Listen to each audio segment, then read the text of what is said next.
Hi there, everybody, and welcome to the very 5th episode of the podcast. Repeating the joke from the start of the last one, because I'm a hack.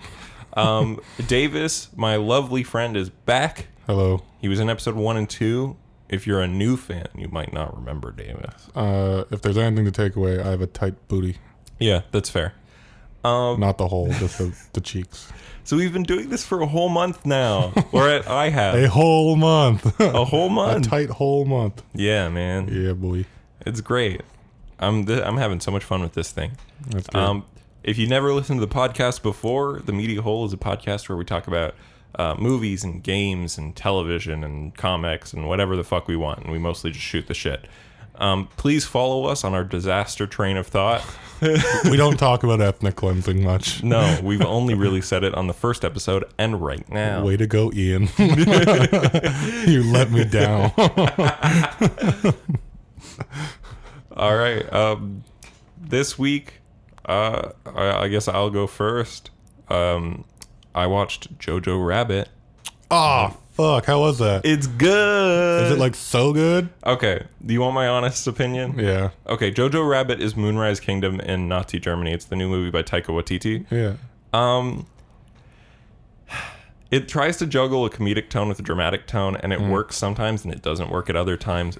It's probably the worst movie he's done that I've seen, but he's still every one of his movies is fucking brilliant. So it's like he shouldn't take that as an insult because Did he write and direct it? Yes. Okay, cool. It's really sweet. It's very like kind, and it says, we need to fight hate with love, which is a positive message. It's just like sometimes the humor doesn't work, and sometimes actually the humor doesn't hit as hard as the drama, because the drama parts of it are like usually pretty good, but then the parts of it that's supposed to be funny sometimes don't hit. Like at the very beginning of the movie, before like the story starts, it's like the jokes kind of don't land right at the intro, but then once you get into the movie, which is like about him learning, so it's about a kid who's like 10 years old, and he's a big fan of the old Hitlers. Yeah, the old Hitler's Youth. Yeah, and he finds out that his mom is hiding a Jewish woman. Yeah, because she's a sympathizer, right? She's a Scarlett Johansson? Yeah. Yeah, okay. Yeah, she's a sympathizer, and she's like cool. She's probably the best part of this movie. Really? Yeah. What about the little fat kid? Oh, he's good. Yeah, what's his name? Yorkie. Yorkie. Yeah. He's good. But yeah, the movie's still very good. I would still say go see it. It's Taika Waititi. I mean, the visuals alone are really nice. Charm's there too, right? Yeah, it's charming. Again, it's Moonrise Kingdom. Yeah, that's it's fair. just if you liked Moonrise Kingdom, you'll probably like this movie. But yeah, also just go support not like movies that aren't franchise films in theaters, because we're losing that.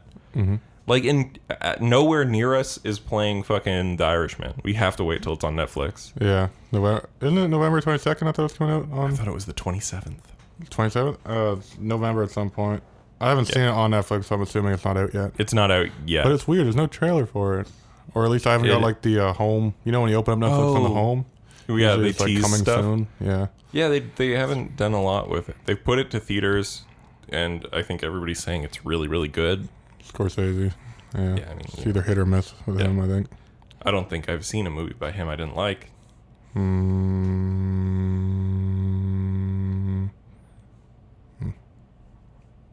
I can still see. Are you going anywhere? I'm trying to think.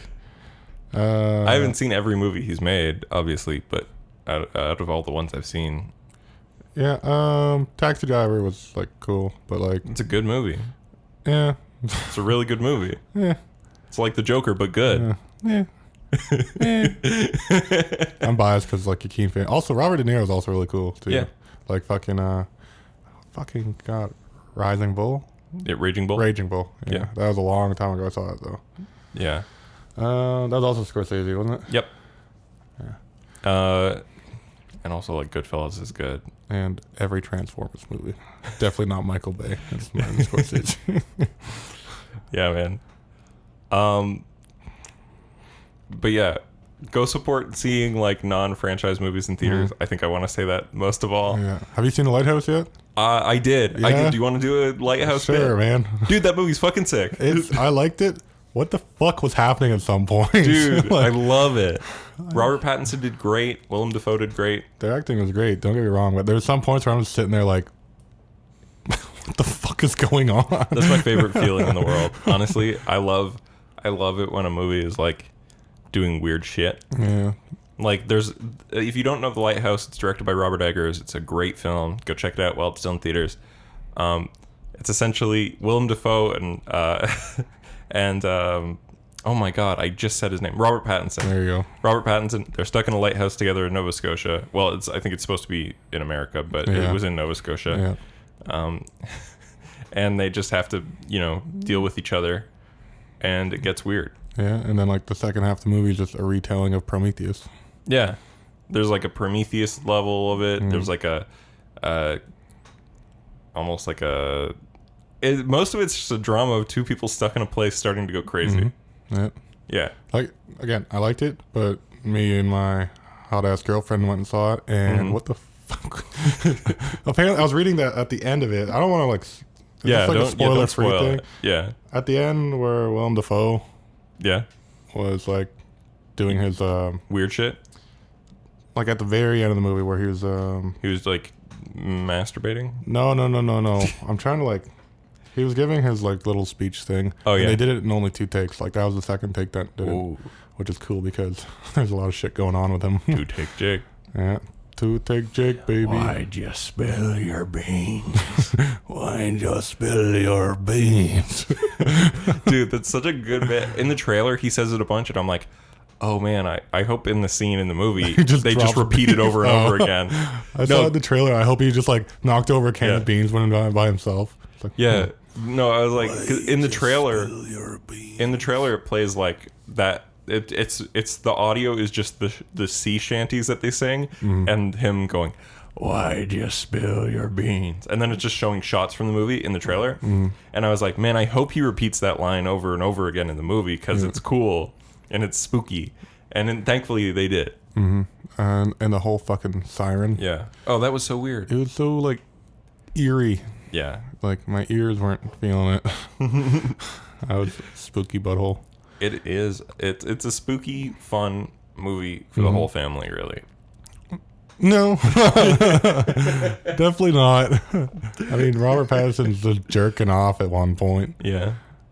That was also a weird little. That makes sense. He also found it like the man. Okay. Sorry. Yeah, no, I liked it, but I wouldn't give it like a super high rating. I think it was like a 6 or 7 for me. It's not my favorite of the year, but it's up there. It had a very black and white comic book feel to me, where you forget it's not in color. Yeah. Yeah, it's nice. And it's not tacky the way they do it either. Because it was shot in black and white, right? It wasn't actually like just edited to black and white. Yeah. No, it was shot on like really old cameras. Yeah. That's why it has that aspect ratio and it's black and white. Which is cool. Must have been hella expensive to do that. It's actually a pretty low budget movie. Yeah. It was 7 million or 9 million something like or something to the budget for the movie. Like a Get Out and a half. Yeah, exactly. Better than Get Out. You know how I feel about Get Out. I love Get Out. I think this movie is maybe on par with it. I much liked, what is it, Us? Us, yeah. I like that one a lot better than Get Out. Us was really cool. I got 5 on us. I didn't watch Us. Oh, okay. I wanted to. All right. So no, we're not gonna break out and dance. No, yeah. High School Musical. See that one? I usually see like new movies with our friends Emma and Chris. And Emma, it gets scared easily. So she was like, I saw the trailer for Us and it looks too spooky. And I was like, well, I guess if I see this movie, I'll have to see it by myself. And it's a bit too scary for me to do that. Yeah. It wasn't really a scary movie. It looked spooky in the trailer. Yeah, it had a lot of actors I didn't know, and then it had the girl from Mad Men, Peggy. She was also in The Handmaid's Tale. Housewives Tale? Handmaid's Tale. Handmaid's Tale. Handmaid's Tale. She's the main girl. Elizabeth Moss? Elizabeth Moss, yeah, that girl. She's in it. She's a bitch. Oh, well, I know the main two are Winston Duke and Lupita Nyong'o. I hope I'm saying that right. They were both in Black Panther. Oh. Winston Duke is M'Baku. M'Baku. Yeah, he was cool. Yeah, and then Lupita is the love interest of the film of Black Panther. Oh. Yeah. Also, she was in like most famously, like 12 Years a Slave. It's been a long time. I saw that when it came out. Yeah, that was 2013. Mm-hmm. But yeah, man, go see movies, I guess. Support directors that aren't fucking making Marvel movies. Yeah, like, don't get me wrong, I still see Marvel movies. I like me a good Marvel movie, but I also agree with Martin Scorsese that they're not cinema. Yeah, 100%. And then he went, they're a theme park ride, and I'm like, yeah, that's fair. And then everyone got mad. Yeah. And then I was like, no, you still go to theme parks. Theme parks are fun. Yeah. Like, what's wrong?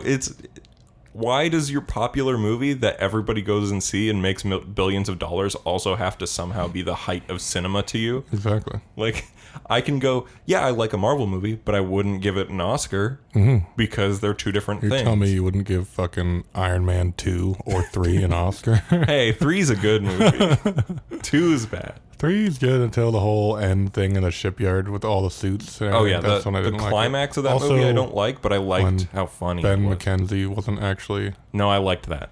Really? Yeah, because I was like, oh, they're going to make... So it was like with the terrorists in the first one, I was like, oh, because Mandarin is a Chinese character, and like originally Iron Man went to Vietnam, but now it's so now it's Afghanistan, and so now Mandarin's supposed to be a brown guy. And I'm like, oh, that's kind of lame. And then that's kind of obvious too, and also it's like, a little bit racist somewhat. Yeah. Some people have argued. But then they're like, no, it's a British guy faking it who's a terrible actor. And I'm like, oh, that's funny. That's interesting. That's true. It's come back to being entertaining now. Because they're taking... Mandarin was originally kind of a racist character. Like, not kind of, really. It was like Dumbo with all the... Yeah, it was like oh, it's an Asian man with a Fu Manchu mustache, and he's evil, and he builds robots. But he gets to say Fu Manchu, and that's a lot of fun by itself. Fair. But this version of the Mandarin, you think, oh, he's like a traditional like Islamic terrorist character, and then it's like, no, it's actually a big corporation has paid this man to pretend to be one and play off of everyone's fears against brown people. And I'm like, that's brilliant, that's clever. Now you've done something to make it not bad. And then they were like, everybody hated it. And then they made that short film. And they were like, no, there's also a real The Mandarin. Yeah. Can we just go back to the Fu Manchu thing where someone woke up, like, before it was a thing, they woke up like, I'm going to shave everywhere except a certain part of my mustache for 9 months. That's the one that's like there. Yeah. They don't this side is still maintained. Yeah. This is just growing. Oh, you mean like they use just scissors. The very corners are growing for like years. Yeah. I think maybe I should do that with my mustache. Like, I think at some point he knew it wasn't the look that was going anywhere, but he was so committed to it. I think it was mostly a drawing somebody made, if I'm being honest. Nah, fuck them. I like to hold on to my childhood beliefs of what the fuck's a Fu Manchu, Googling it, and being very whelmed. Nice. I see your Young Justice meme. Thank you. Yeah, man, I'm so cheesed that season 3 isn't available in Canada because it's out. Yeah.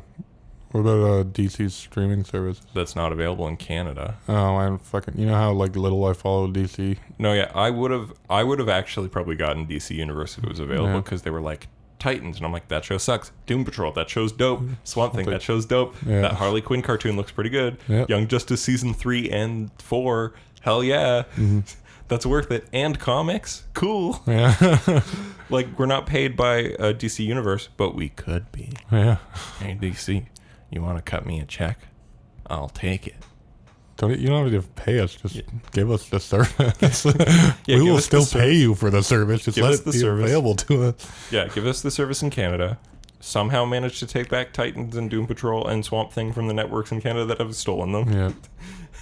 Yeah. Fucking Guilos. I don't know what that means. Round eye. Oh. White people. Oh, I see. I learned that from... What was that ping pong movie? Balls of Fury? Balls of Fury. I keep wanting to say Kung Fury, but I know that's a completely different... Kung Fury's a good... Yeah. Balls of Fury was a movie. Yeah. It wasn't filmmaking. Christopher Walken was in it. Christopher Walken. Balls of Fury isn't cinema. No. It's not even a roller coaster. It's not even the teacups. It's not even a theme park. It's just the paying for entrance to the theme park. The shitty part about it. It's the restaurant that you go to when everything's been sold out. It's the person that doesn't close the door after they're talking to you in your room. Hey champ, how's it going in there? Fuck, it's the stepdad. Yeah. All right, I'm gonna head out. Dad, close the door. What? I can't hear you. I'm 40. I'm 40. Oh fuck! I was in bed. Now I have to get up and close the door and get back in bed. Fucking Balls of Fury is the bartender that when you ask for a water, they'll give you a bottle of water, so they have to charge you for it. Oh, God, that hurts to hear out loud. Even that wouldn't be on the last one where I was like, "Oh, I'll bit this." That's just shit. Yeah, it just hurts. Shit hurts. Everything I do is shit. I wouldn't worry about it. Do you guys have water? Yeah, only bottled water. It's $3. That is the same price as me leaving this bar. You're telling me this bottle of water is the same as half of a fucking whiskey and ginger ale? Yeah. You're telling me this bottle of water is worth one crack rock. You know you're supporting my habits, right? Guess I'm not going another day without water. I'm sorry, I thought water would be free, like in a restaurant, you pizza shit. What are you, Nestle? Motherfucker. Water isn't a human right. Oh, that's... it is. Yeah. The UN says it is, I think. I would be surprised if they didn't. The UN says lots of things. I'm just surprised he has the balls to say, like, hey, one of the 2 things you need guaranteed for life isn't a human right. The 3 basic necessities, that's food, water, and shelter. Mm-hmm. One of those, well, 2 of those, really, if you don't have money, you shouldn't get. Yeah. You know what, let's make it all 3. Fuck it. Just die. Just die on the street. Here, go to the store and buy a banana. What are they, $20? How much could one banana cost, Michael? $20? That's a good bet. There's always money in the banana stand. What game was I playing? I was playing Luigi's Mansion 3 with Leslie. And I'm like, there's always money in the banana stand. Because like we're trying to find like just hidden money behind like portraits there's money and shit. everywhere. Oh yeah, 100%. Yeah. And then there's just like this one box that was like, or it was a suitcase. And nothing happened to it. Like it just sucked it up. I was like, yeah. There's no money in the banana stand. And then I shot it out and I was like, there's always money in the banana stand. That's a good game. Luigi's Mansion 3. It's a lot of fun. It's a lot of cute fun. Like it's a really funny game too. That's dope, dude. And he has like a little ghost dog that I guess was introduced in the second Luigi's Mansion. Yeah, the one for 3DS that nobody wanted. Yeah. I think it sold decently, but I don't know a single person who liked it. They remastered Luigi's Mansion 1 though for 3DS, didn't they? Yeah, and so the plot of that, by the way, the remastered? I've seen this. Somebody online was talking about it. So you know the remaster, how they have like some Luigi stuff in the remaster. They added some stuff. No. So it's technically they've time traveled back to the first one between 2 and 3. Oh. Yeah. Isn't that weird? Yeah. Is it still like same story and everything? Yeah, everything's the same. Just Luigi. But then there's also like stuff where they've time traveled. Okay. Yep. That's what I've heard, by the way. If I'm wrong, leave a comment, leave a like, and subscribe. If I'm wrong. If I'm right, go fuck yourself. I own this shit. But yeah, man. Oh, you know what?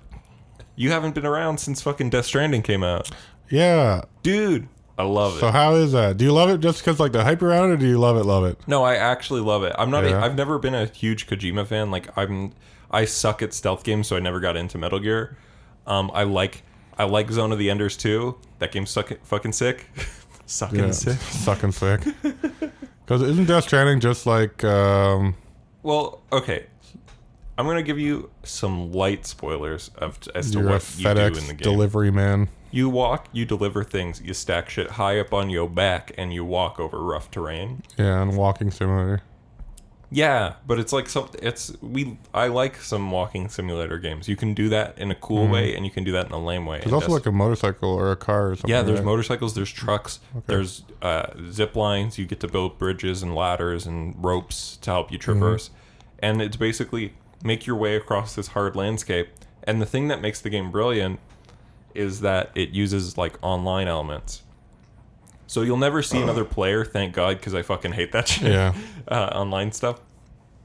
but what you do will affect other players, and what they do will affect you. So like the more places that everybody walks tend to become a path, like a footpath over time. The more people walk in a certain sort of way across it, the area slowly becomes a path.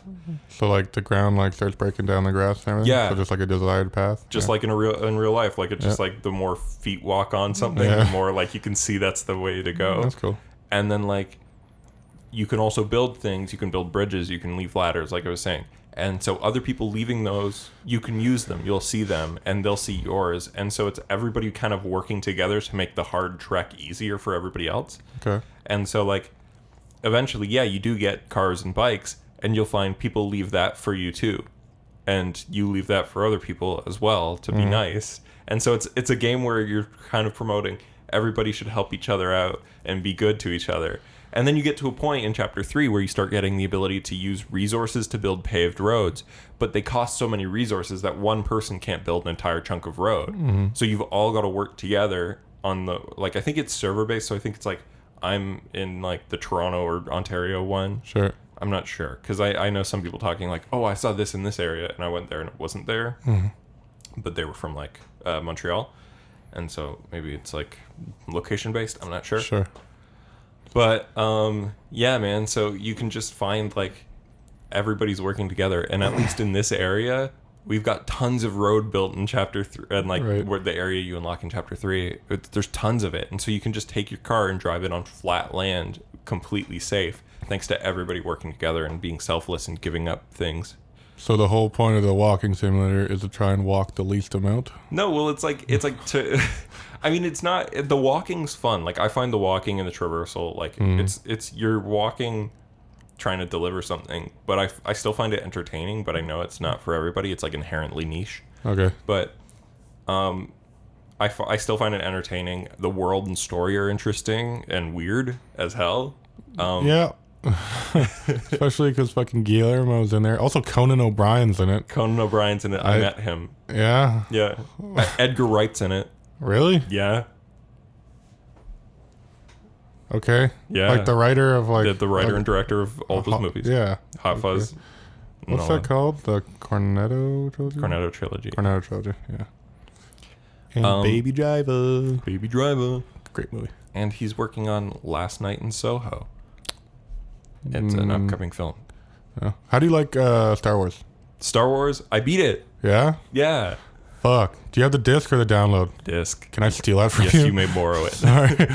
So let me tell you a little bit about Star Wars Jedi Fallen Order, and you may not want it. I liked Fallen really Order fun. quite a lot. So this is going to turn you off immediately. Okay, then. It's very Dark Souls.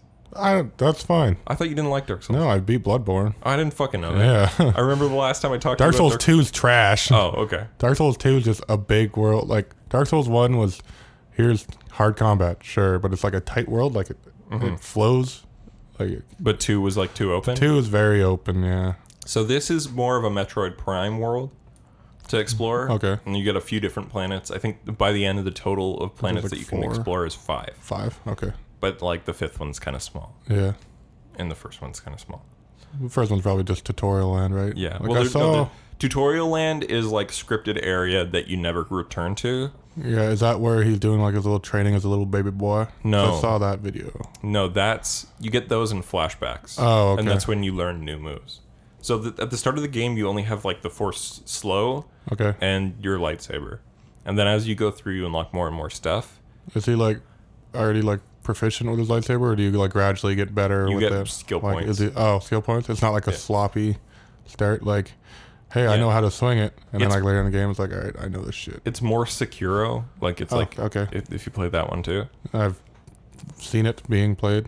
Yeah, so it's very heavily based around like parries more than dodges, but I find the parry timing really hard, even though I was playing on like the second easiest difficulty. So don't Jedi Master immediately. I mean, you might. Here's the thing: I can't stand Dark Souls. I've given Dark Souls 1, Sekiro, and Bloodborne a shot, and I've hated all 3 fucking games completely.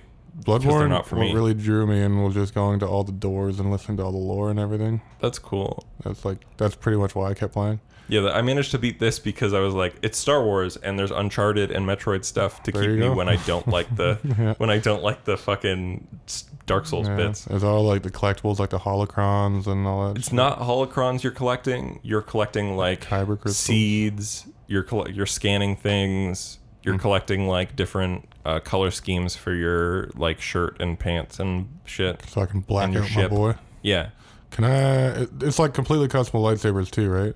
Well, at the beginning of you can customize every piece of it, but you only have the 2 colors at the start, Which is blue and green. Blue and green. Okay. And then at the end, it does let you get more colors for it. Because I know there's like the mall. Oh yeah, so early in the game, Hilt. in the game, you get you can change it to a dual-sided boy. Okay. And you switch between it, and then late in the game you get like what I thought would be like a third style, but instead it's just an extra move that's really kind of annoying because you accidentally do it. Because the extra move is hitting attack while blocking. Triggers this extra move. I don't want to spoil what it is because it's cool, but the extra thing that you can do with your lightsaber is block plus attack. And so if you're like me and you're like kind of plinking them because you're like block, attack, you just end up fucking doing it and getting hit. And I'm like, oh, I'm so mad. But no, I don't see. Here's the thing about the combat. I'm glad there's multiple difficulties. I never put it down to the easiest, which is story mode. But if you don't like Dark Souls, put it on story mode because it's still really hard on easy. Yeah. The only thing that was like really holding me back from it, because you and Ian both said it was like really fun. Yeah. Was I'm not a huge fan of Cameron Monaghan. Okay, I don't like him on Gotham. Yeah. He does his best. Joker, baby. It's not really his fault. Yeah. Because he's like, I'm trying to do Mark Hamill Joker the most out of everybody. And it's like, you can see that, and he's trying. The problem is the script more than him. Yeah. You know what I mean? Like nobody can make Gotham good. It's shit. It's like, I didn't like that. He's the decent. good thing that did come out of Gotham was Jim Gordon and that girl from Deadpool are married now. I didn't know that. Yeah, they were dating because she was on that show. I didn't even know that. Yeah, and now they're married. Did you know that the guy who plays Jim Gordon on that show voiced Batman in Batman Year One, the movie? Ben something. Dover? No. I couldn't tell. Ben McKenzie, maybe? I don't know. Ben Dover. Know. Isn't Ben McKenzie the fucking... I want to say Ben McKenzie, but isn't that the guy that was the fucking Mandarin? No, that's oh fuck. No. Like Ben Kingsley. So it is Ben McKenzie then, is the Gotham guy. It's the Gotham guy. We got it together. We figured it out. We did it. World's best super sleuths. We good boys. But yeah, he was Batman in the Year One movie, and Gordon was Bryan Cranston. Yeah. That's why that movie's good. Yeah. I also wish that your boy fucking J.K. Simmons could have been a good Gordon instead of being in one scene of a bad movie in a terrible we already talked about Justice League. I'm not gonna go back into it, but what the fuck, man. Hashtag release the Snyder Cut. Hashtag I think they're going to. Everybody's been tweeting about it. Like all the people in the movie had tweeted it, and Snyder, and I'm like, okay, I guess I'll have to watch this movie a second time and see if it's worse. Like if for some reason it gets pushed back to theaters, I'll go. I won't go to a theater. No, I'm going to support that. It took them 2 years to fucking. It doesn't. I mean, I don't want to pay that much money to see a worse version of a bad movie. I'm not saying you can't go on a Tuesday, but that's still $8. There's no way. Or my hard-earned scene points. Hard-earned by just seeing movies. By just buying things with my credit card. That's fair.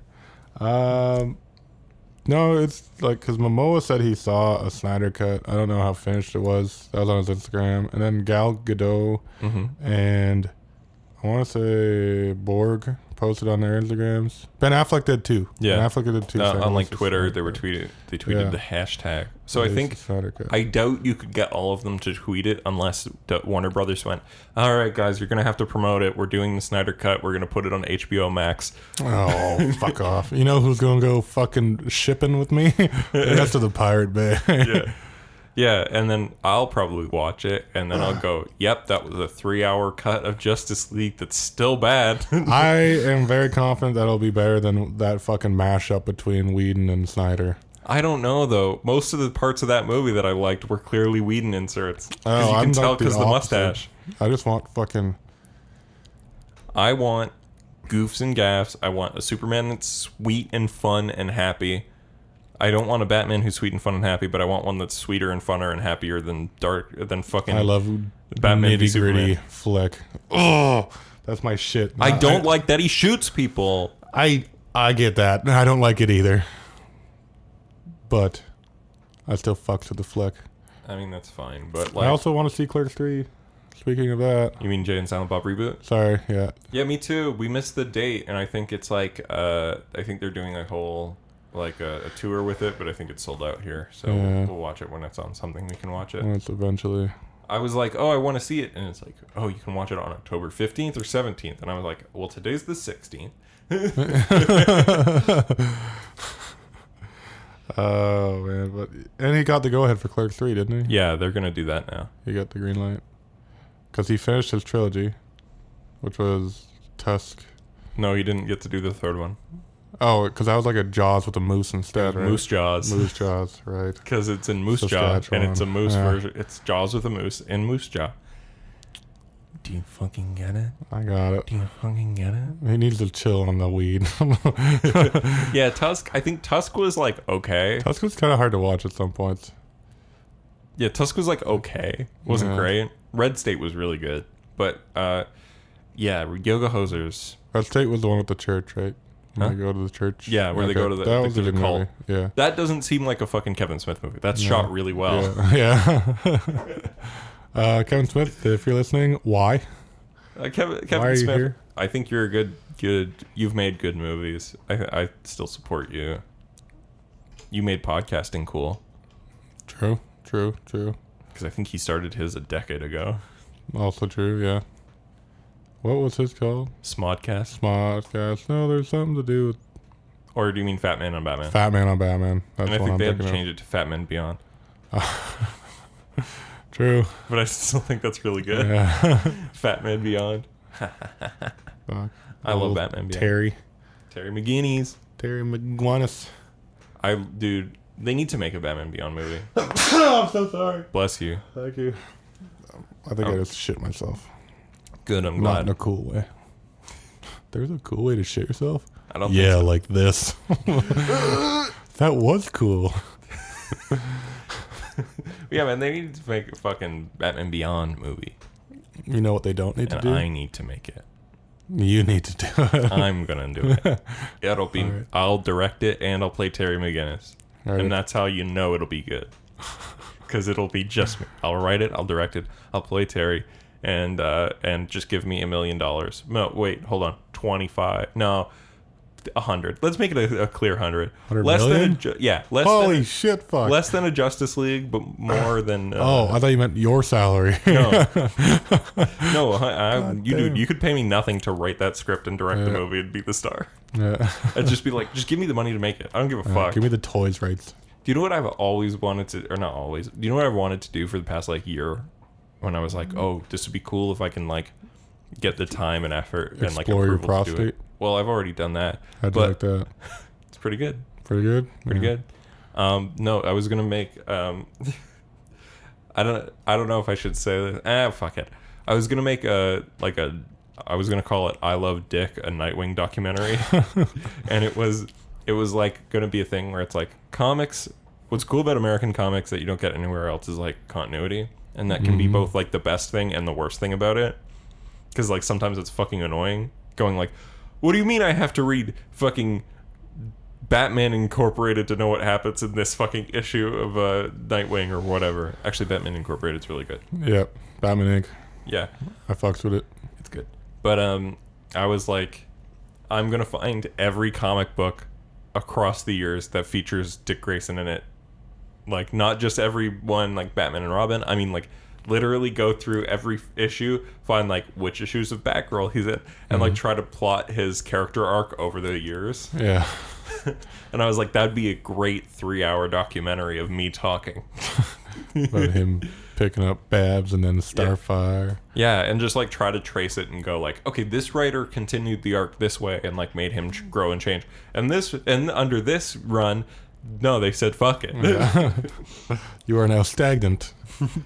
You've gone backwards, like in New 52. No. Remember? Because Dick's story was, I'm Robin. Oh, I'm too old to be Robin. I'm going to leave Bruce and be Nightwing. Okay, now I'm really pissed at Bruce. I'm going to move out of the city and still be Nightwing. And then, come back and forth around there. And then eventually come into Bruce dies. I'm Batman. Damien's Robin. It's one of the best fucking comics ever made. Yeah. And then, Bruce isn't dead. I'm going to stay Batman. And there's 2 Batmans. And I'm going to have be Batman the Black Mirror, which is so good. That book's great. Wasn't there like the Justice Bat or whatever too with fucking Jim Gordon? Yes, but that was New 52. New 52. Yeah. But yeah, and then in New 52, they were like, no, he's back to Nightwing, fuck you. And I was like, oh! The last I read of any New 52 was, I want to say 0 year. Wow, that was a long time ago. That was a long time ago. Yeah, the last to be fair, they stopped calling it New 52. They were like, oh, now we're doing Rebirth. And I read Nightwing Rebirth. Rebirth? Yeah, it's good. They were like, because in the New 52 continuity, he never went to Bloodhaven. Oh, he just chilled out in Gotham? Yeah. And so, like, they said in Rebirth, okay, let's send him to Bloodhaven. And how? Well, in Rebirth, after Convergence, because Convergence was like the previous DC universe before New 52, which I guess was post-Crisis universe. Sure. Crossed over. Okay. And so, like, certain characters from the old universe that remember the old history came into the new one. And so one of those characters was Superman, because Superman died, and the Superman from the old universe came in. And so this Superman's a stranger, but he has memories with everybody. Like Superman and Nightwing were close in the old universe, and they weren't as close in New 52. And so Superman wants to be friends with Dick again, because like they had a good friendship. They were like fucking uncle and it was like nephew. uncle nephew. And so then like, the old Dick Grayson went to Bloodhaven and did his whole thing, and then he's like, well, I'll do that, because the writer can come up with a better reason. But no, that's a really fun book. I shouldn't talk shit. It's I liked when Superman and Nightwing were in. It might have been Robin. No, I think it was Nightwing when they're in the park at night. Oh yeah. And then the cops like, oh geez, it's Superman and Nightwing. Yeah, I didn't realize the park couldn't be any more safe now. The two of you are here. Well, you mean the three of us? The cop was definitely like, Superman's such a good boy. Yeah. We all love Superman. Remember in All-Star Superman when he like talks that girl off the edge of the building? Oh yeah. Good bit. I like the Deadpool version of that too. I didn't see that. You didn't see that comic strip? No. I'll send it to you. Okay. Okay, I saw one where it was like if Zack Snyder made All-Star Superman, and it was the same scene, and then it like just falls. a building just the building just falls over on her. Yeah. It's fucking man. There's You need to do that scene in a fucking Superman movie. what? Like just even like expand it out. Just have him be there. It's like your doctor really was like people love you more than you know. Please step back, and like he's just there and like just the good person. Because like I think here's the thing about superhero movies is what I think about superheroes is that it's something that can like make you feel good about the world. Yeah. Is you walk into there and you go, maybe there are good people, and I think Marvel movies have kind of gotten away from that. Mm-hmm. And like I like Marvel movies, don't get me wrong, but like most of those heroes just kill aliens now. Like that's all they do. Right. Is I'm gonna kill an alien. All right, let's kill this alien. Sick. And like leave the Spanish alone. I want like the Spider-Man who, if you read that recent Spider-Man comic, I think it was in Marvel Comics 1000 actually, but it's like Spider-Man like swings by and there's like a car accident about to happen and he stops it, and like it's about to run into a pregnant woman who's like on a crosswalk, right? Sure. And he stops the car and he's standing in front of her, and she's like, oh my god, you saved me, you saved my baby, like tell me your name, I'm gonna name the baby after you, it's a boy. And Spider-Man's like, oh, I don't know, man, come on, like don't worry about it. And she's like, no, tell me your name, say it, like please, you saved all our lives, like please. My name's Chuck. And he says Ben. And it's like, and then it's just and then there's like a bit of a montage of like Ben being born and stuff, and it's like, oh, that's so sweet. Or like a fucking Chip Zdarsky made a really great run on Spectacular Spider-Man, the comic.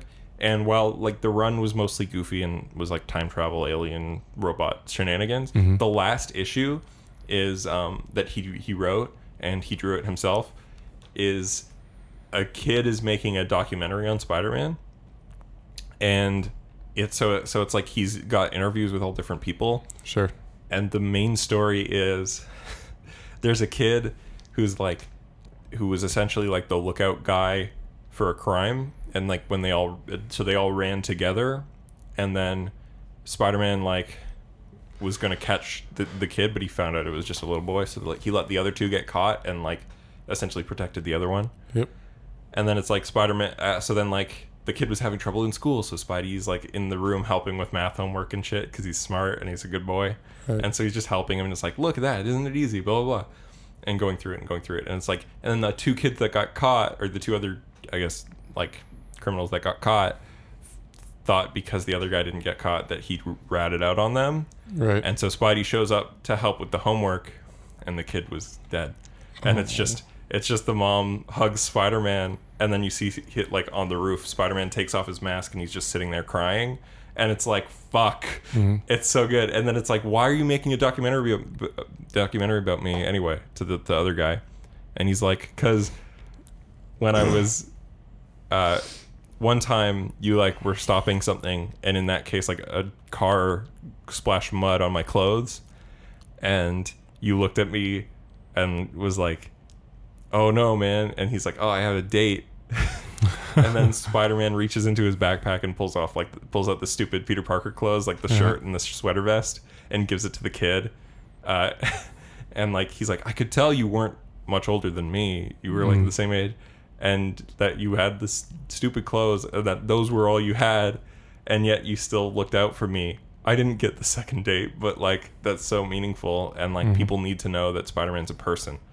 And it's like, oh fuck, like that's such a good issue. That's like good feels. It's such a good issue of a comic, and it's like after this like whole goofy adventure, you've got this like beautiful little Spidey story. Like that's what I'm missing from Marvel movies, is like that heart, and it's because they're like products. It's because of the whole their theme. It's to sell their toys too. It's selling toys. It's being a fun, rollicking action movie, and like. That's the thing, right? Like the Russo brothers, when people were saying, oh, it's just a theme park ride, like they don't take risks, they're just moneymakers. And they're like, we killed half of all the characters in a fucking thing. Don't tell us we're not good filmmakers. And it's like, yeah, but you fucking ran it back. Yeah. And while I was happy you ran it back so the characters weren't dead, you fucking ran it back. It's a comic book story. It's like, it's exactly what people think a comic is, which is like all the dumb comic bullshit. But you decide against like giving it heart, giving it depth. Like having those moments, having the moment where Peter doesn't save somebody and it devastates him. Having moments where Batman can be with like Dick Grayson and have a real conversation and prove that there is that father-son bond. Yep. Anything that has that level of depth gets wiped out of a fucking comic book movie to have more action scenes or quips or whatever. Right. And that's what it is, right? It's like Wonder Woman, I think, had almost a moment like that, and like it doesn't necessarily work, but it at least sold like that sort of romantic level. Was it when they were dancing outside the bar? Exactly. Yeah, that was a good scene. Right? Like you need that moment of like humanity, and I think a lot of comic book movies forget about that, and that's why they don't resonate as much. Like, I mean, they do really well because everybody can like them, but you're not seeing them. The only time they're nominated for Oscars is either for like sound effects and music, or when the Academy wants to look cool, like Black Panther. Yeah. The Academy's like, okay, we should probably put Black Panther. But it's not because of anything in the movie, it's because of how the movie's made. And that's still fair. Like, well, Ryan it definitely wasn't for the CGI. Yeah, the CGI was rough. But like Ryan Coogler is a great director. I think the cast of Black Panther, they're all really good. And they do well in that movie. But it's not a fucking Oscar movie. Like, Creed deserved to be nominated, and it probably should have won. Like, I'd say Michael B. Jordan probably should have won Best Actor, but... Creed was really good. I liked Creed. Yeah, that's fucking I haven't finished Creed 2 yet, though. I haven't watched it, because it was from a different director, and I'm biased. I'm like, I love Ryan Coogler. Every movie he's done, I've liked. Because he did Fruitvale Station, Creed 1, and Black Panther. And I'm like, wow, he's an up-and-comer. Like... hopefully he doesn't just make more Marvel movies. He makes something else, because Fruitvale Station's brilliant and incredibly tragic. Never even heard of it. It's a movie based on a true story. In 2008, a BART officer in Oakland shot an unarmed black man on a train. A what officer? BART, that's the name of the train. Like okay. It's a train station cop. Okay. They have guns. Why? Because America. Okay, but why? Don't give a security guard a gun. Don't give somebody like that a gun. Yeah. Don't make people. Don't. What's gonna happen on a train wage. that needs a gun? No, it's a really horrible true story, and it's a really sweet and sad movie. It's hard. That's like one of the hardest movies I ever watched, man. I was like, I watched that movie and I stood up and I was just like, oh my god, like what do I do now? Time to go on Reddit and get a discussion because then about this. the movie does the horrible thing of like, here's what happened after in text and pictures of the real thing, and it's like the guy who shot the unarmed man who was on the floor, he got out after 2 years, and I'm like, why? Why did you tell me this? Now I have to live knowing this. I am warm. Yeah, this is a warm room. I really regret not putting on underwear today, because I would just remove my jeans. I'm wearing sweatpants. There you go. That's why you're a warm boy. And you're not wearing underwear either. No, I am. Sorry to ruin the magic, but I am. Damn it. That's what that smell was. Haha. An extra layer. So Mandalorian, Joe. Yeah. So this is going to be a weekly bit as long as me and Davis are on the podcast. Yeah. Fucking Mando boys. So good. Dude, yeah, It's so good. those first 3 episodes are fucking fantastic. It's so good. Pedro Pascal does great. I think it's extremely cool that they're having a character that never takes off their mask. Yeah, I think that's really fun. I don't think Pedro Pascal's ever been in a movie I didn't like. Like, he's just so... Game of Thrones? Yeah. Yeah, but his head got exploded in by the mountain, and I like that. He was great in Narcos. Yeah, he was. I liked... what was that movie called? It was kind of like sci-fi. Girls mining with their dad on a different planet for some shit, and then her dad dies, and then Pedro Pascal is kind of like a thief. He's with someone else, just like a masked person, and he's kind of the villain initially, but he starts taking care of the girl. Let me take a look. Yeah, it was a low budget movie. It was obviously not shot off Earth. It was definitely shot in a forest. I hate it when they do that. Yeah. God. Let me see. I liked it a lot. I think you should... Was it Prospect? Let me see. That sounds familiar, because they were prospecting pretty much. Yeah, that was a really cool movie. Okay. Got a 68 Metascore. A teenage girl and her father travel to a remote alien moon to strike it rich, and they find a large deposit of something. Oh, and they got Jay Duplass in that. Yeah. It just turns into like The Last of Us in space, because I love it's just that. like, I'm talking about like the Joel and Ellie relationship, because like Joel's obviously not down for babysitting, but then it also they turns into become like a family. I ship it, but like a family ship, not a ship.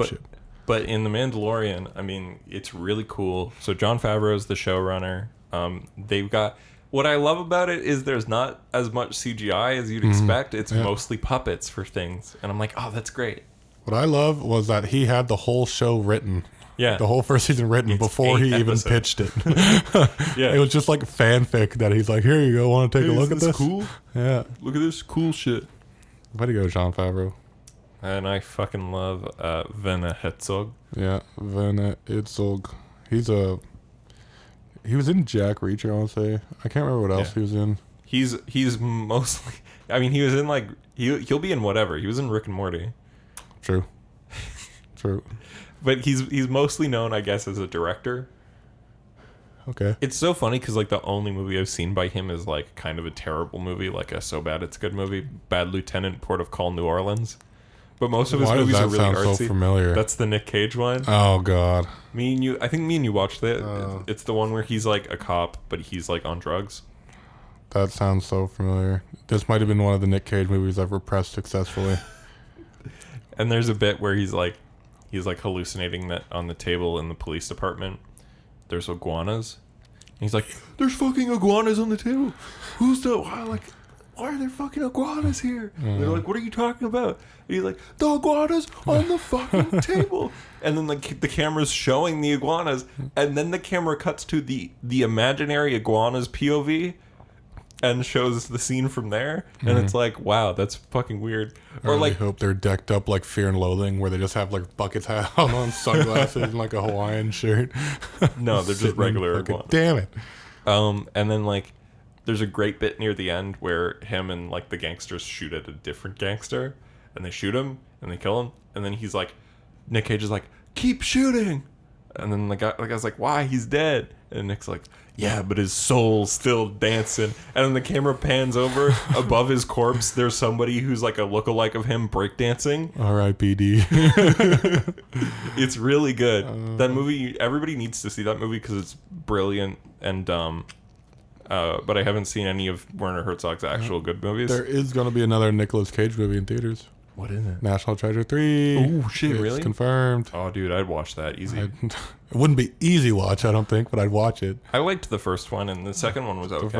The second one was when they stole the Declaration of Independence, right? No, that was the first one. What was the second one? The second one's where they have to steal the Book of Secrets from the president. Oh yeah, National Treasure Book of Secrets. Yeah. Right. I think they go to Mount Rushmore. Yeah, they do, because I remember them crawling into the head.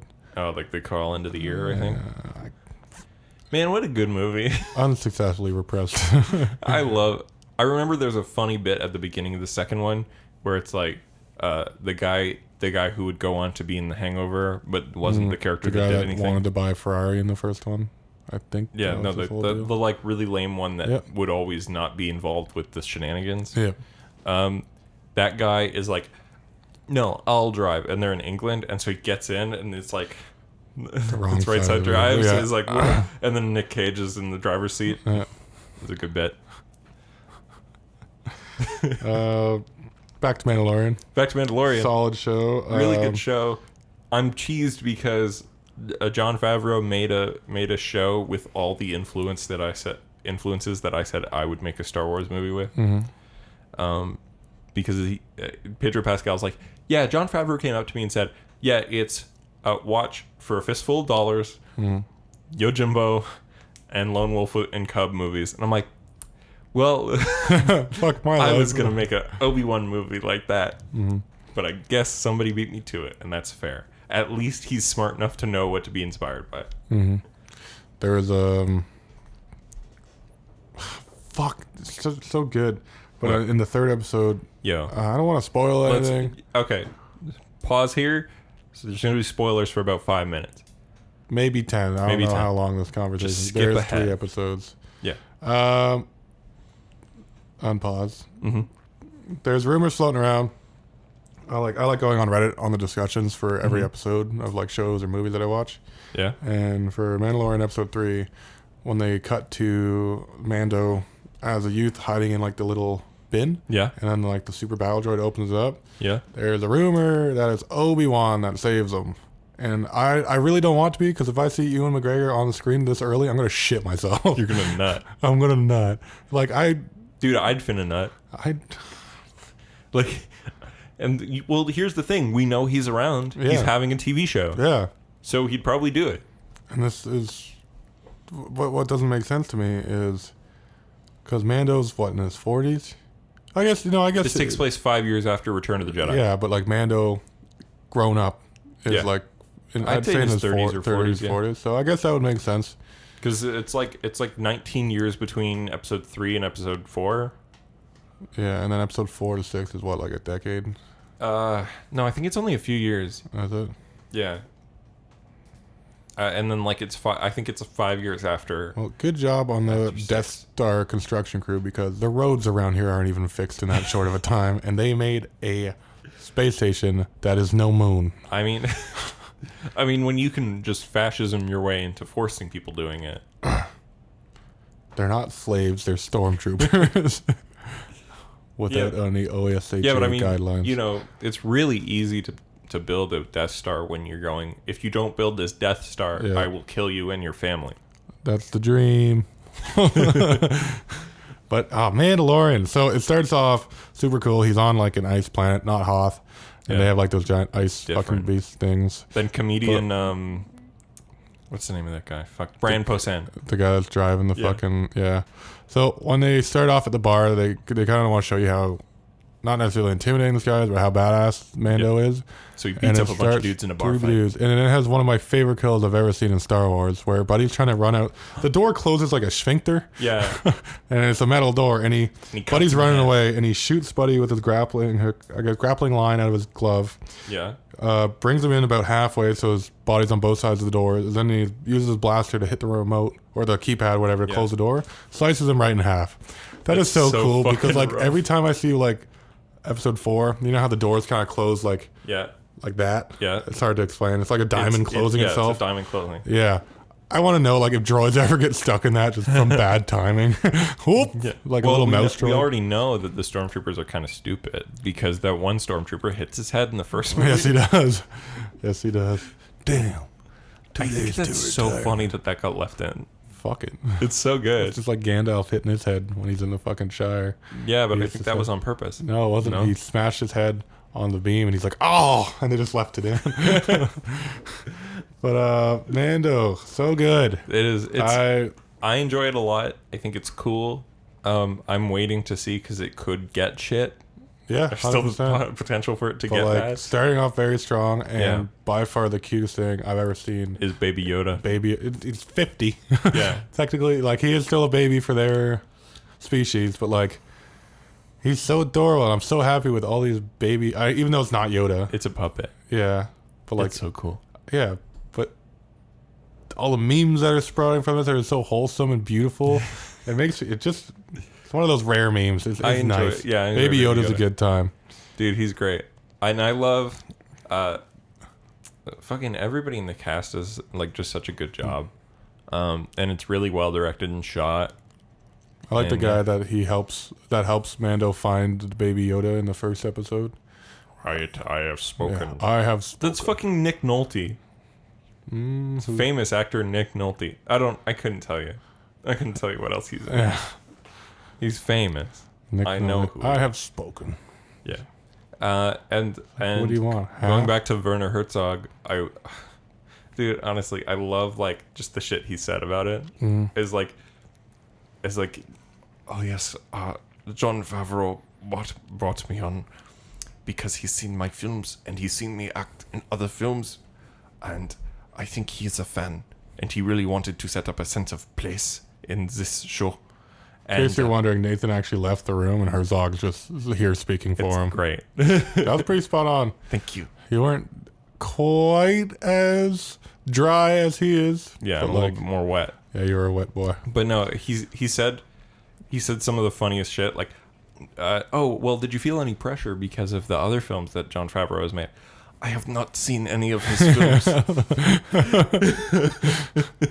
Really? Even Iron Man? Yeah. No.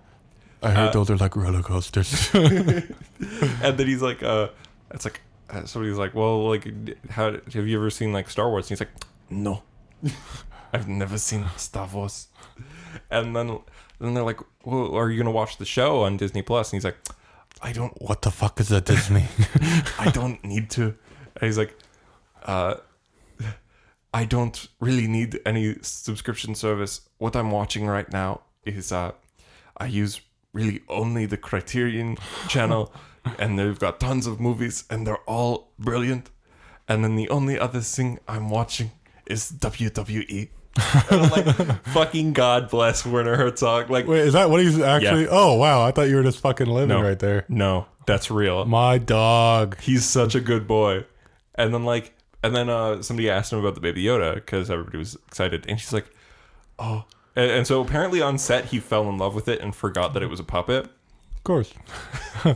The director of episode 3 said they left Werner Herzog alone with the puppet, or like between takes he was talking to the puppet like it was a person. God damn, I'm gonna have to watch Mandalorian again. Yeah, and so like he talked in an interview. He's like, yes, I've seen it. It was on the set and it is heartbreakingly beautiful. because it's so beautiful and sweet. It looks so real, and yet it's heartbreaking because it's not. It's incredible what they can do nowadays with these machines and these technicians doing such a great, brilliant job. And I'm like, this is so fucking wholesome to see him talk about it because he fell in love with that fucking puppet. It's so heartbreaking because it isn't real and I cannot put my finger in it. But I can. It's so funny because somebody pointed out, like, for one of Herzog's films, he saw a man, like, because he did documentaries as well, he saw a man cut his own leg off with a chainsaw and would just completely stone-faced that, but yet fucking Baby Yoda, he's, like, talking about it, like, getting emotional. Yeah, he's got some miles on him. Slightly staying on Mandalorian. Mm-hmm. I am very satisfied with the production quality of It's the so show. good. Like, Yeah, I think it was $100 million they spent on the first season. High budget as fuck, dude. Because Disney's like, we need people to come here. There's literally only one show. Yeah, like, fuck it. Yeah, man. Disney Plus, I'm probably I hope it's not cancel it. just a one season thing. I hope they do a second season. Yeah. But yeah, I'll probably cancel it in between big shows that come out on it. Yeah. Because, like, there's not a lot of other good shit. They've got all the seasons of The Simpsons, but they're cropped into fucking 16:9 instead of 4:3. Oh. So you lose the top and bottom. Oh. And so some jokes are ruined by that. Oh. Like, do you remember the episode where they go to the Duff Brewery? Duffman. Hooah. Yeah. And they go to the brewery and it's like, here we've got our vats for Duff, Duff Light, and Duff Extra. And then like you can see that there's 3 tanks, but then the pipe at the top on the roof is just one pipe leading to all 3, so they're all the same fucking beer.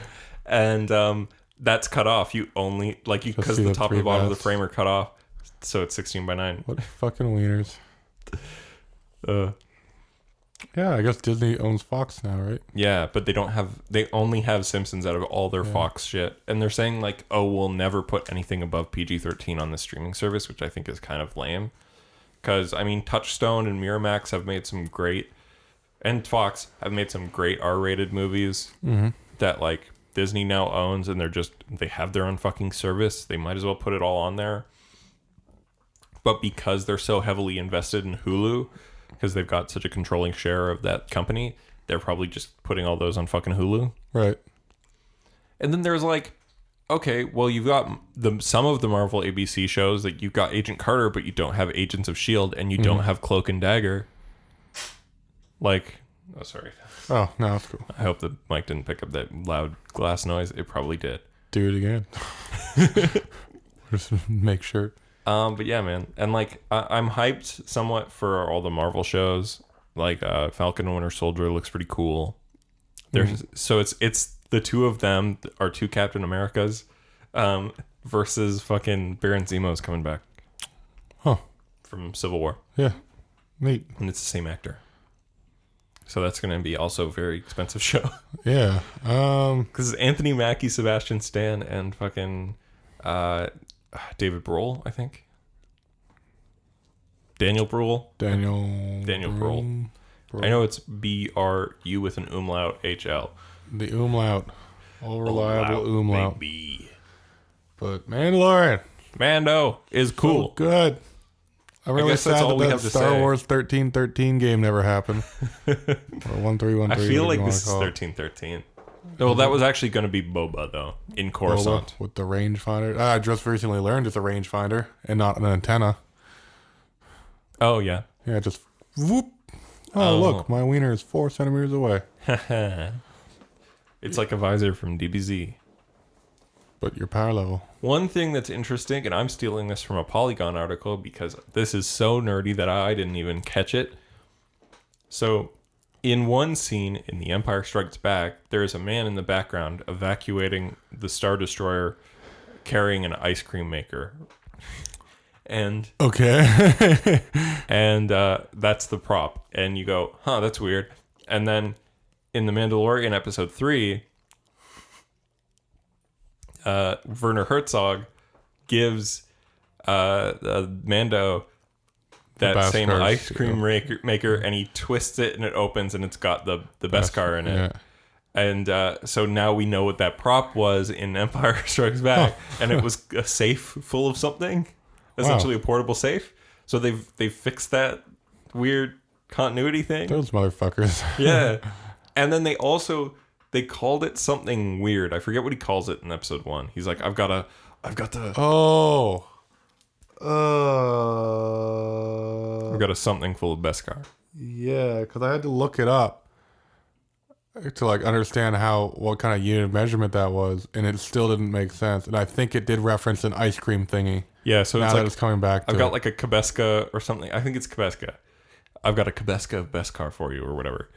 Or it's in my Google history. Okay. But anyway, what it was like, it turns out that's the name of the safe thing. Mm-hmm. And it's a reference to a viral Twitter post from 2017 where a dad's trying to make their like very young girl say I love ice cream. Mm-hmm. And it's like, okay, say I say love ice cream.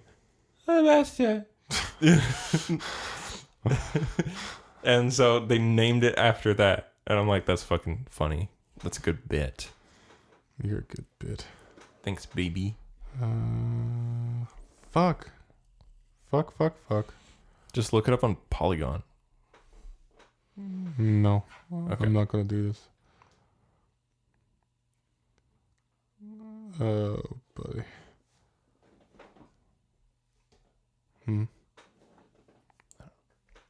How much longer?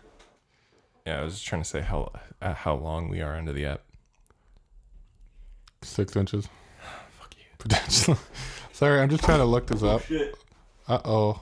Oh, you were asking. I thought you were like pointing it out. 106, baby. Well, now I got up and made a bunch of fucking noise and kicked the mic stand. Way to go. Yeah, baby, we keep it professional on this motherfucker. Yeah, the old boop boop. Is Obi-Wan a Mandalorian? No. Are you dumb? We saw him as a little boy. And he doesn't have the same voice. And also Obi-Wan's getting his own show. And also Obi-Wan's dead. I'm so ready. Unit of measurement. It was... Come on. You motherfucking shit fuck. This just gives me another fucking reason to watch the goddamn show. Oh, do you have it? I can get it. Hold on. The Hold On podcast. Let me see here.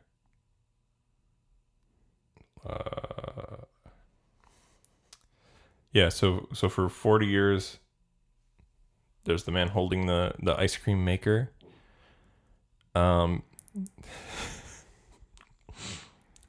Let's see. Hold on. Let me scroll down. Such a fucking idiot. This is so stupid. A Camtono. It's a Camtono of Beskar. Thank you. And that's what the kid says. Hold on. Let me see. I forgot that Taika Waititi was IG-11. IG-11. I tried listening to it, like...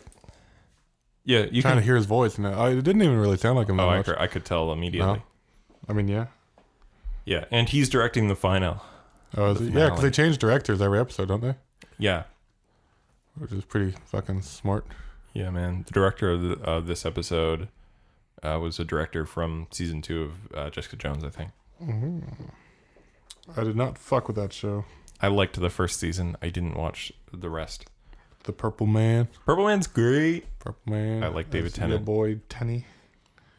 Mandalorian was sweet. I don't really have anything else I'm super hyped up about. This is the first thing in a while that I've actually like been hyped about. Waited every week for a new episode for. Like it's been a while. That's true. I mean, I don't know.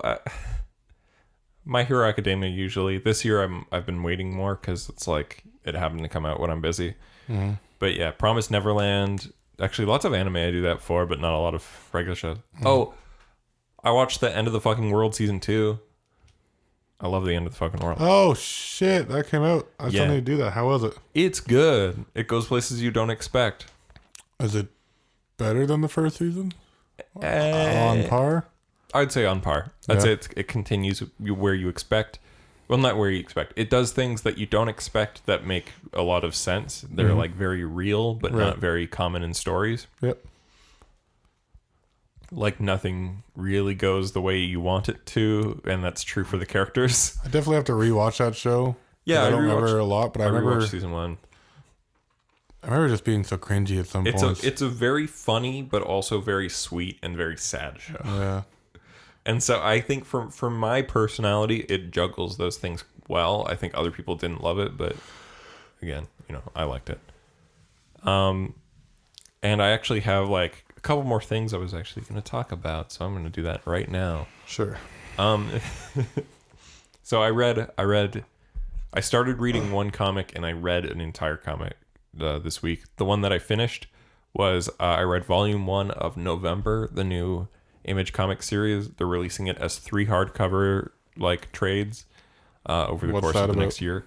It is it's like 3 women whose stories interconnect in like a city, in like a underground crime thing. It's really cool. The art reminds me of like Bruce Timm art. Okay.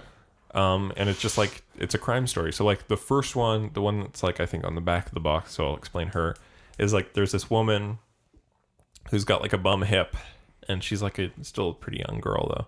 And a guy comes up to her and knows her name and knows where she lives and says, "Here's a job for you. Every morning you're going to look in the newspaper. There's going to be a code, and you're going to figure out the code, and then you're going to broadcast it on a radio station I'm going to build on your roof. Okay. You're going to do that every day, and every day I will give you $500. And then it's like, oh shit. And so then like it goes from there, and there's like 2 other women whose story is being told, and it's going to be continued over the course of the next 2 volumes, and that's it. It's just going to be 3. November? Yep. Sounds interesting. And it's by Matt Fraction, who I like. That's your boy. Yeah. He did one of my favorite superhero comics, the Hawkeye 2013. What is it called? Hawkman? Hawkeye. Hawkman. No, they call him, his neighbor calls him Hawk Guy. Oh, Hawk Guy, yeah. Yeah. Hey, Hawkeye. It's Hawkeye. Yeah, that's what I said. Hawkeye. Such a good... Dude, okay, if you care at all about comic books, read fucking Hawkeye 2013 by Fraction and Aja. It's so good. It's hilarious, and it's like Hawkeye in the movie. He's like got his life together the most out of everybody. Yeah. In the comics, it's definitely the exact opposite. Yeah. It's like he's got an ex-wife. He's got like a person who he thinks he's supposed to be training, but she's better than him. Mm-hmm. Deadpool shows up. That's only in Hawkeye / Deadpool. Oh. But yeah. And there's Pizza Dog. Pizza Dog. And Pizza Dog is confirmed for the Hawkeye show that's going to be based on that run. And I'm like, that's sick. It's Hawkeye and Scarlet Witch, right? Huh? No. Is it just a Hawkeye show? It's Hawkeye and Kate Bishop, who is also Hawkeye. Who's in the Scarlet Witch show? It's Vision. Is it? Oh, it's Vision? It's WandaVision. WandaVision, right. It's like Wonder Vision. Yeah. I get it. So read November. I think November's cool, but if you haven't read Hawkeye, also read Hawkeye. Mm-hmm. And then I also started reading Promethea by Alan Moore. Ooh, Alan Moore's good. Yeah, so this is like, much like all Alan Moore books, there are parts of it that are just text. Yes. Explaining things. No, the first thing in the book is an essay on the character of Promethea, which is, there's this character called Promethea who has existed across multiple pieces of fiction. In the 1700s, she appeared in a poem that wasn't unearthed until the 80s. But then a very similar character appeared in a comic strip in the 1920s. And then that same character was turned into sort of a pulp fantasy heroine in the 40s in like pulp novels. And then in the 80s, it got a reboot in the comic, in a comic book. And like, it was very similar to the pulp one, but like it was more like forward thinking. And then like in the 90s, like the author of that died, and it's like, well, how did all these people who probably didn't know each other, that may not have read each other's work, like most likely, manage to fucking create the same character? And it's like, because she's a fucking being. She's like, it's like there's like she's basically an idea. And then when somebody like starts to see themselves as that idea, they become her, and it's really cool. It does sound interesting, and I like Alan Moore a whole lot. Yeah. It sounds really. What? So let me get this straight. From 1700, she initially shows up in like a little short story In a poem, thing, and then 1920, she's in a comic strip, Yeah. and then 40, she's a heroine in like a noir. In like a fantasy pulp novel. Okay. Like pulp novels weren't all noirs. It's like this was like a Journey to the Savage Land type thing. So it's just like a recurring character people think they're inventing. It's like a recurring character that multiple people managed to invent almost identical ones that like they couldn't have known each other. Right. It's like the comic strip was based on when this kid, the writer was like a little girl. And then like, just, it's so weird. It's such an interesting thing. And it takes place in like an alternate 1999. Okay. Because the comic is from 99. But like it's from a 99 with like floating cars and shit. And it's so weird. So on the Nathan traction meter, how much traction do you think this book's gonna get? I'd call it, I'm only like 2 or 3 issues in. And I think it's really cool. But it's gone places that I think are interesting. But I haven't seen like an entire arc finished yet. Okay. But it seems really awesome. But you are like enticed to... I'm enticed to keep reading it. Yeah. It's good. I mean, Alan Moore, I don't think he's done that many things that aren't good. Can't think of anything off the top of my head, but I'm sure if I went hard enough back into something, yeah, I would still like to agree with you. It's so funny, man. He hates DC. Yeah. Yeah. We got treated like shit there, man. Yeah, man. Like, they took Watchmen from him, and, like, they can do whatever they want with it, and they don't have to pay him. I also just love how crazy the guy looks now. Oh, yeah. He looks like Hagrid. He's a Hagrid. He's a crazy man. He's trying to get everybody to vote in the upcoming British election, which, if you are in Britain and you somehow stumbled upon us, vote. G'day, mate. Vote. And I would recommend don't vote for Boris Johnson. Vote Labour, please. Nah. Don't vote Tory, vote Labour. I don't know if I wonder if they can find me for saying that. If they can, nope, I rescind it. Baby. Fuck your ascension. Fuck you. Eat shit. Fuck Brexit. Haha. How's the people tweeting me to not get political feel about that one, motherfucker? You guys allowed memes yet? That was still banned. That was the EU. That was the EU. They're trying to get away from the EU, but the EU is in general pretty good. And one last thing. They announced the Game Awards nominees. If you don't know, the Game Awards used to be the Spike TV Game Awards, and it's hosted by Jeff Keighley. Is this like the joystick award? No, this is the one that's on TV. Okay. Or, well, it's streamed now. It used to be on TV. Every year since it's not been on Spike and Jeff Keighley's done it himself, it's gotten better and better, and it's more independent. Basically, if you don't know what that is, it's the only real award shows for video games that gets broadcast anywhere. It tends to have a lot of announcements for new things or DLCs or whatever. It used to be on G4 and all that stuff. If I remember. No, it was. I believe it was Spike. It was Spike? Yeah, for a long time. Oh. But basically, they've announced the nominees for 2019, and there's a public vote, and that's worth 10% of what wins things, and then the remaining 90 is based on their jury, which is selected from people in the industry and people at like news outlets and things like that. Right. And so I'm just gonna read out the nominees. So for Game of the Year, which is recognizing a game that developed blah blah blah blah blah blah, the Game of the Year, you've got Control, Death Stranding, Resident Evil 2 Remake, Sekiro Shadows Die Twice, Super Smash Bros. Ultimate, and The Outer Worlds. So my personal fave out of those is Death Stranding, and the next fave would probably be Outer Worlds.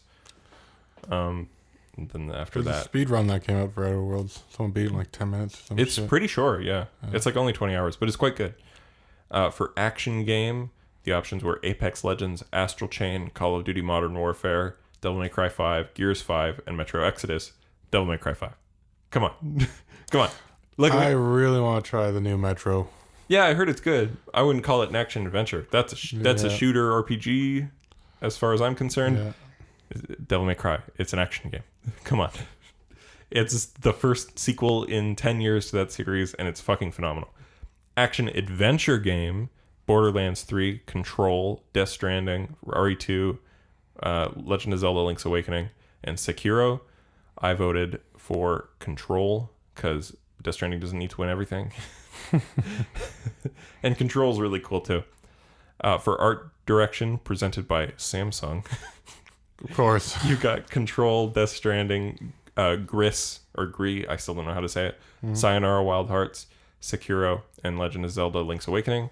I voted for Gris because I love that fucking game. Audio design, you got Call of Duty Modern Warfare, you got Control, you got Death Stranding, you got Gears 5, you got RE2, you got Sekiro. I voted for Death Stranding again because there's really good audio design in that game. Like the baby comes out of your fucking PlayStation controller mic. Terrifying. Yeah, it's great.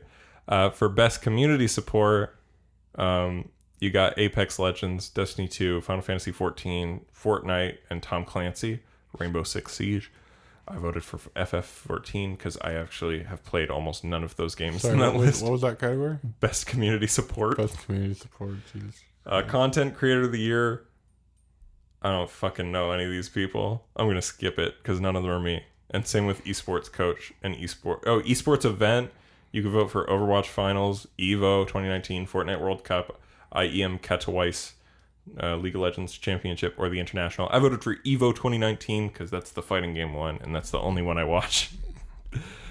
Esports Game of the Year. You got Counter-Strike, Dota 2, Fortnite, League of Legends, and Overwatch. I didn't vote for any because I don't give a fuck. Esports Host. I don't know any of these people, and if they were me, I'd read them out. Same with Player. Same with Team. Best family game, you got Luigi Mansion, you got Ring Fit Adventure, you got Super Mario Maker 2, you got Smash Bros. Ultimate, and Yoshi's Crafted World. Luigi's Mansion, baby. I voted for Smash. Fuck your face. Smash is good now that it's got Terry Bogard. And that's my boys Banjo and Kazooie are good, and Dragon Quest Hero, and all the DLCs are fucking sick. So for best fighting game, you got DOA 6, Jump Force, Mortal Kombat 11. Fighting Dead or Alive? Yeah, I always thought it was like a volleyball game. That's Dead or Alive. That's Dead or Alive Extreme Beach Volleyball. Oh. It's a spinoff. Okay. Yeah, that's a titty game, whereas Dead or Alive is a titty fighting game. My mistake. Samurai Showdown and Smash. I voted for Sam Show because it's like the only one out of all of those that I think is a good game. Right. Or a good fighting game, at least, because I don't think of Smash as a fighting game. For fresh indie game presented by Subway. This is actually like for a studio. You can give it to for Disco Elysium, which by the way, Disco Elysium is really good. You can give it to Nomada Studio for Gris. You can give it to Dead Toast Entertainment for my friend Pedro. You can give it to Mobius Digital for Outer Wilds. You can give it to Megacrit for Save the Spire, and House for Goose Game. I give it to Nomada. I give it to Nomada for Gris because I liked Gris a lot. Goose Game. Game Direction, awarded for outstanding creative vision and innovation in game direction and design. I mean, you got your options are Control, Death Stranding, RE2, Sekiro, and Outer Wilds. I mean, Sekiro looked pretty cool.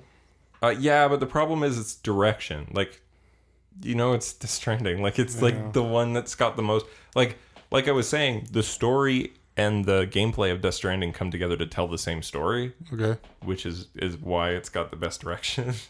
Like, I don't want Death Stranding to sweep everything because I think that's lame. But like on the other hand, there are categories that it's just really good at, or that I haven't played anything else in.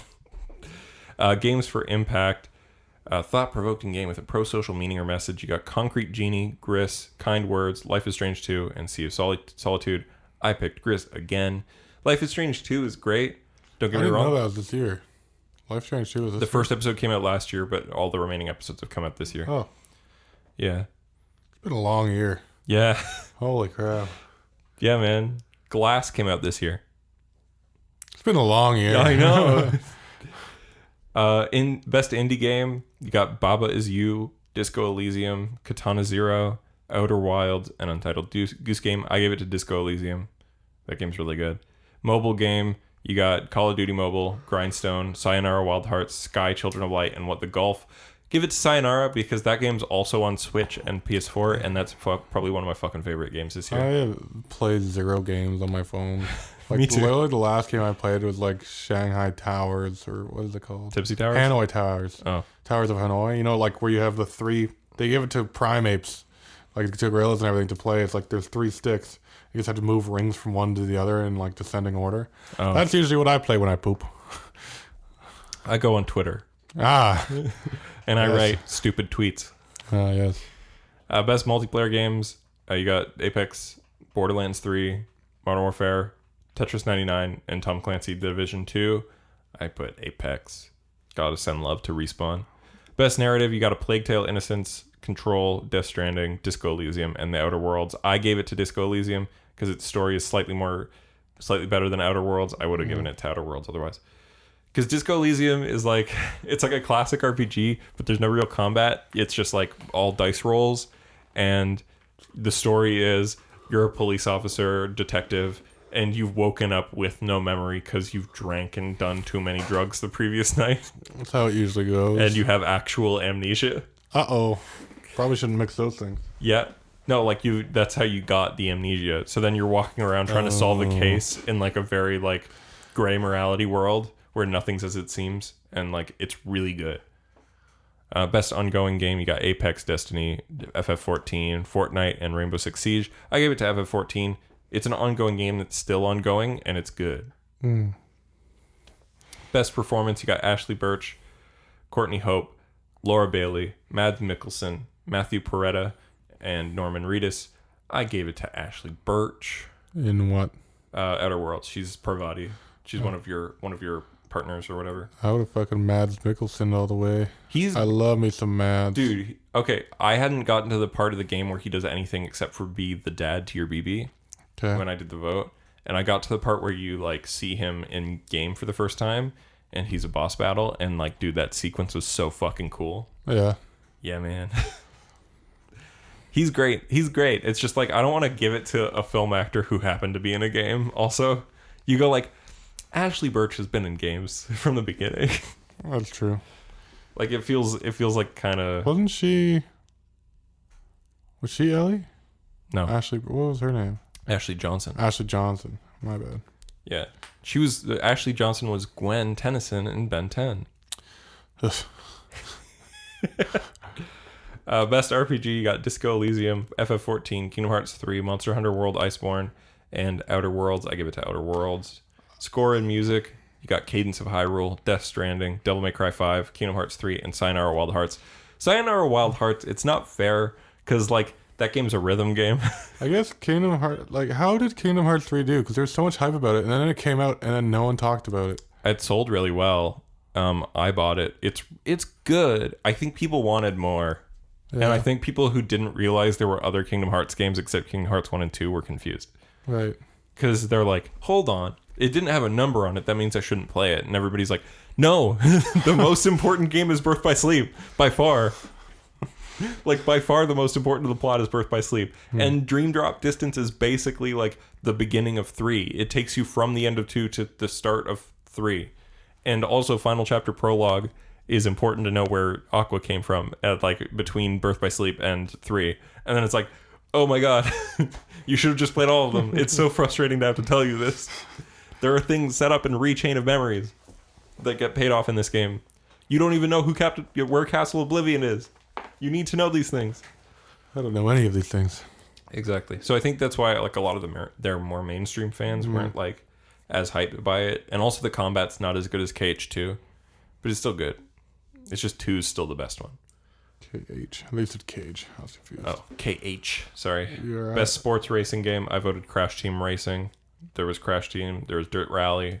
There was eFootball Pro Evolution Soccer. Oh, that's just PES. Just fucking abbreviate it. I love me some fucking dirt. F1 19 and FIFA 20. I gave it to Crash Team Racing. Best strategy game. There's Age of Wonders, Anno 1800, Fire Emblem, Total War, Tropico, and Wargroove. I gave it to Fire Emblem because Fire Emblem was really good. VR AR game, I gave it to Trover Saves the Universe, but the other options were No Man's Sky, Beat Saber, Blood and Truth, and Asgard's Wrath. No Man's Sky was in VR? The new update that came out this year was in VR. Oh. Or had a VR option, I guess. So that's all the Game Awards, and I told you all the ones I voted for. You should vote. I'm thinking of streaming it, seeing if I can't stream my reaction to it live on December 12th at 8:30 or whatever.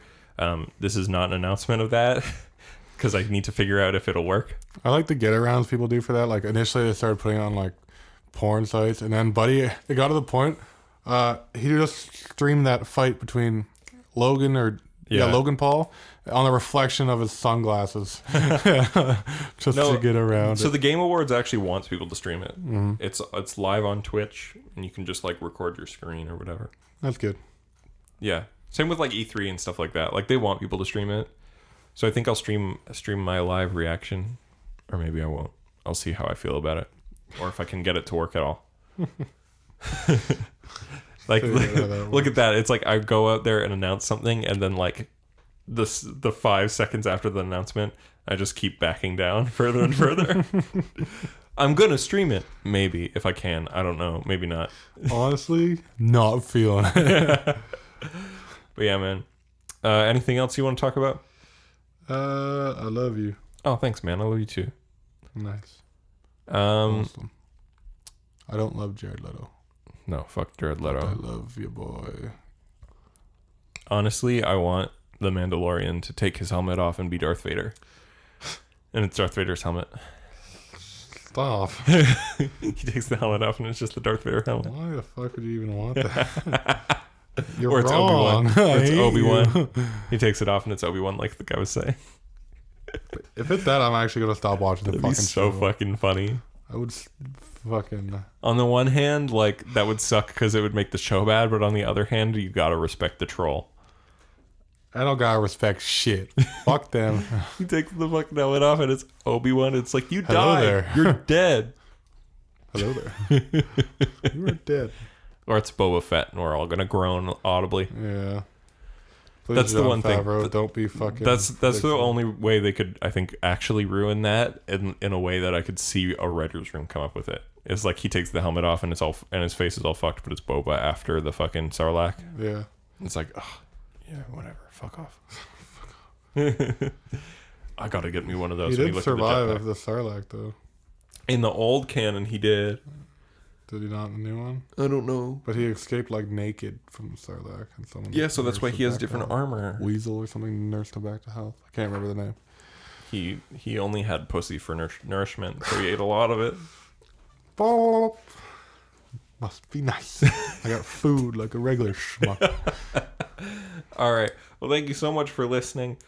Please remember to like us, subscribe to us, follow us. Go to our YouTube. That's youtube.com/user/Nate's Comedy. That's NAS Comedy. My Scott Pilgrim video is currently being edited. Who knows how long it's going to take because it's a fucking pain in the ass to do. How long is it? I'm working on the assembly right now.